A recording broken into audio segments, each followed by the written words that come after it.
Aqui estamos para o nosso encontro semanal. Muito bom revê-los. E hoje nós vamos passar en passant por lembranças amoráveis do coração. Lembranças que nós não temos verdadeiramente, mas que através das nossas ilações, através da fé que vagarosamente vai abrasando a nossa alma, a gente começa a sentir a presença de Jesus em nós. A religião tem essa magia de despertar na nossa alma o desejo de conhecê-lo. E o Espiritismo não é diferente das outras religiões nesse sentido, em fazer com que aprendamos a conhecer Jesus, a sentir a presença dele junto de nós, segundo as suas próprias palavras, dizendo que nenhuma das suas ovelhas se perderia. Então nós somos as ovelhas de Jesus. E Amélia Rodrigues, através da mediunidade abençoada de Divaldo Pereira Franco, desdobra para a nossa realidade de hoje as lembranças de um passado que se perde nas dobras do tempo. 2000 anos já se passaram e ela traz aquela época de volta de uma forma tão poética, tão lírica, que faz com que a gente passe a desejar muito reencontrar Jesus. Então vamos lembrar algumas passagens do livro Luz do Mundo, de Dona Amélia Rodrigues. Caminhavam e havia música leve no ar, suavemente sacudido pelo vento passante, os arvoredos cantavam. E então disse um dos discípulos: Mestre, e a voz estava embargada pela emoção, eu seguirei contigo aonde quer que fores.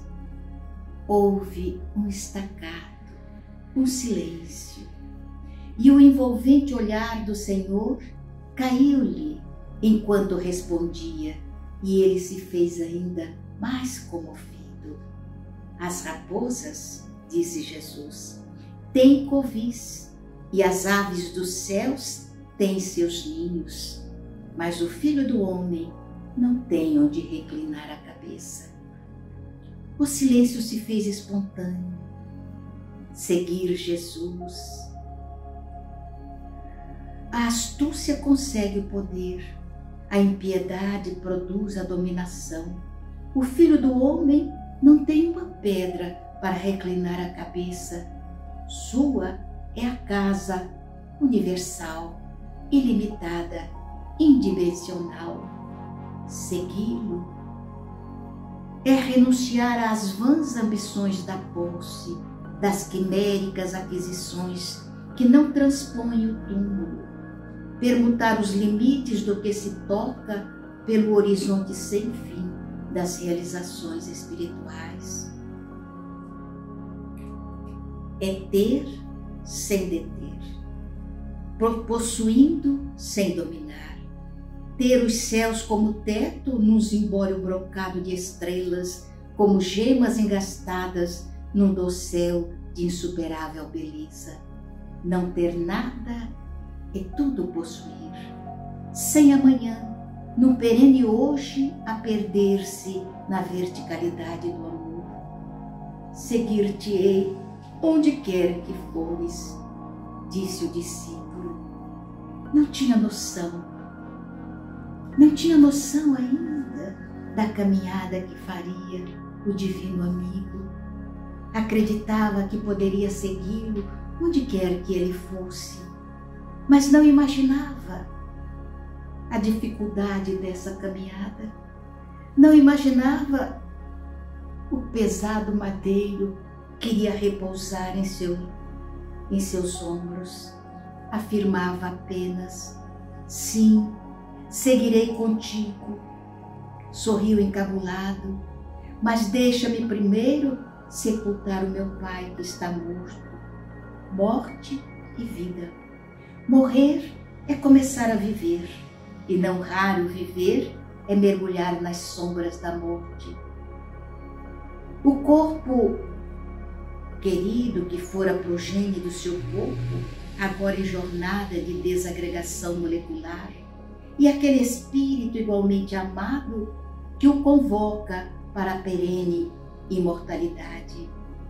O mestre caminhou mais depressa, o olhar transparente desnudando o neófito reconfortava-o, um oceano de paz em duas vagas de visão clarificadora. Deixa aos mortos o cuidado de enterrar os seus mortos. Dificilmente, com a nossa pouca visão, conseguimos entender as palavras de Jesus. Deixa aos mortos o cuidado de enterrar os seus mortos. Porque nós estamos presos ainda às emoções da terra e acreditamos que quando parte um ente querido, que essa partida é para sempre. A separação é eterna.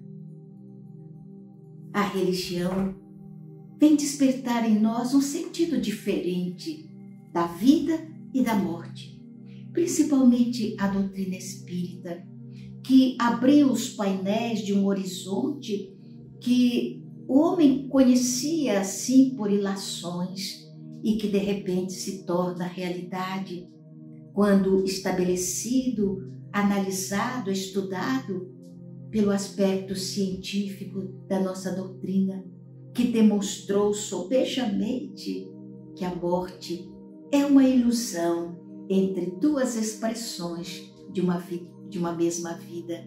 Não existe morte, existe a continuidade da existência, agora sem o envoltório fisiológico.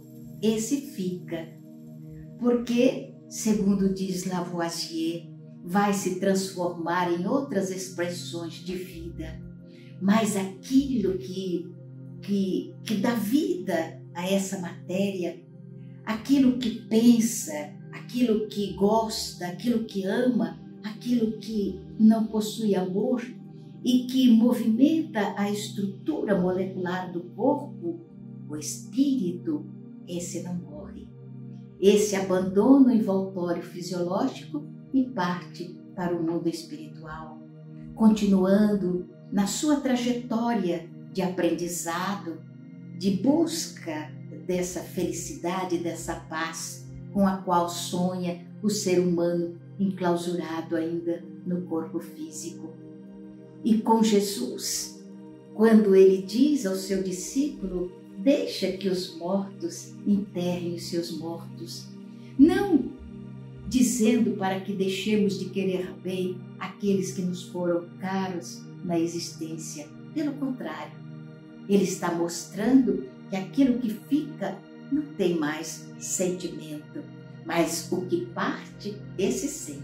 Então esse continua a ser querido, a ser amado, a ser compreendido agora na esfera espiritual.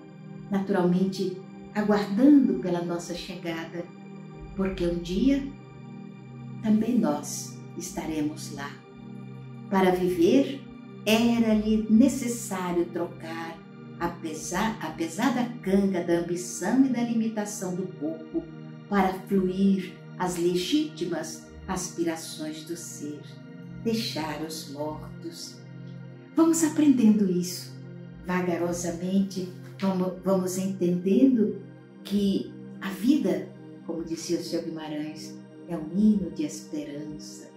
Esperanças que vamos fluindo à medida que o tempo passa, à medida que a neve do tempo vá maculando os nossos cabelos e as marcas da existência vão modificando o nosso rosto. Então, o coração que permanece jovem começa a pensar já em fluir um outro tipo de emoção, ou de paixão. Paixão pelas coisas que são ilimitadas, paixão pelas coisas que são imperecíveis, emoção de cerrar os olhos aqui e abrir no mundo espiritual e descobrir que continuamos a viver. Jesus é essa estrela cadente que passou pela terra, deixando um rastro luminoso para que nós, os filhos da sombra, ainda aprendamos a buscar as suas pegadas de luz. Sim, como diz Joana de Ângeles, como aragem dos céus, Jesus desceu à terra e vestiu de esperança os corações.